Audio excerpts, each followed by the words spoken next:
Pat Dougal with H&M Pipe Beveling Machine Company, Tulsa, Oklahoma. What we're going to talk about today are 3 optional items that are available for the standard saddle type beveling machine. Behind me here I have a standard #1 unit. It's manually driven. It comes with a torch arm, 5C torch carrier to hold your torch, the boomer assembly that booms it down on the pipe, and 4 spacer bolts under the saddle that will set that machine up on its respective range of pipe sizes. In this case, the #1 does 3, 4, 6, and 8. Probably 90% of the machines we sell are, just as they came out of the box, manually driven, standard torch arm, torch holder, works fine. But if you're going to move into a shop atmosphere or where you're doing a lot of repetitive cutting, then there's several optional items over here that we can talk about. This is also a #1 machine for 3 to 8 inch pipe, but rather than being manually driven, we've motorized it. We have a 90-volt DC motor that's driving the main pinion gear here under this gear guard to give us clockwise, counterclockwise rotation travel. It comes with a control box. This control box takes 110 in and converts 90-volt DC to the motor.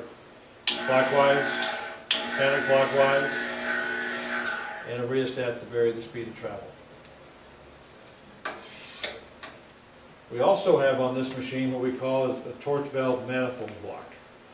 This block allows us to bring the incoming line of oxygen and fuel gas rather than directly to the torch, which it would normally be done on a standard machine. It comes in to the block, and then we jump out with a short section of hose back to the torch. So it takes any hose drag off the torch itself. So we're not up here dragging any hose drag trying to pull that torch out of alignment. But the key thing is that it allows us to keep our preheat setting. This little valve under here, oxygen and fuel gas is flowing. Off position, shuts everything off to the torch. So when we're ready to make our cut, you turn it on, light your torch. When you're done with the cut, turn it off. That saves the preheat setting. Without this little block, every time you turn off and relight the torch, you have to make adjustments back to a neutral flame. Once you find the appropriate neutral flame for that pipe and that wall thickness and that tip and that speed, you can save it by turning it on and off here. So it improves the quality of the cut from end to end to end. You're not constantly readjusting the torch between cuts. Also, we have a Model C adjustable torch holder that allows us to rack the torch in and out over the pipe length. Dovetail slide assembly. Another dovetail slide assembly over here that allows us to rack the torch up and down for height. And of course, it's fully adjustable to whatever bevel angle you're looking for. A 37.5 degree front bevel. It can be reversed to a 37.5 degree back bevel. But lots of nice rackable motion with the Model C adjustable torch holder.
As you can see, when the torch is properly set, the speed is right, tip is clean, the quality of the cut is exceptional, and very little notice at all of where we started to stop our cut, because we were able to pierce offline and rack away from that. All three of these items, optional items, are going to improve the production and the quality of the ends that are being produced by this precision H&M beveling machine. We hope these items are of interest to you, and they certainly will pay for themselves over the long run. Thank you.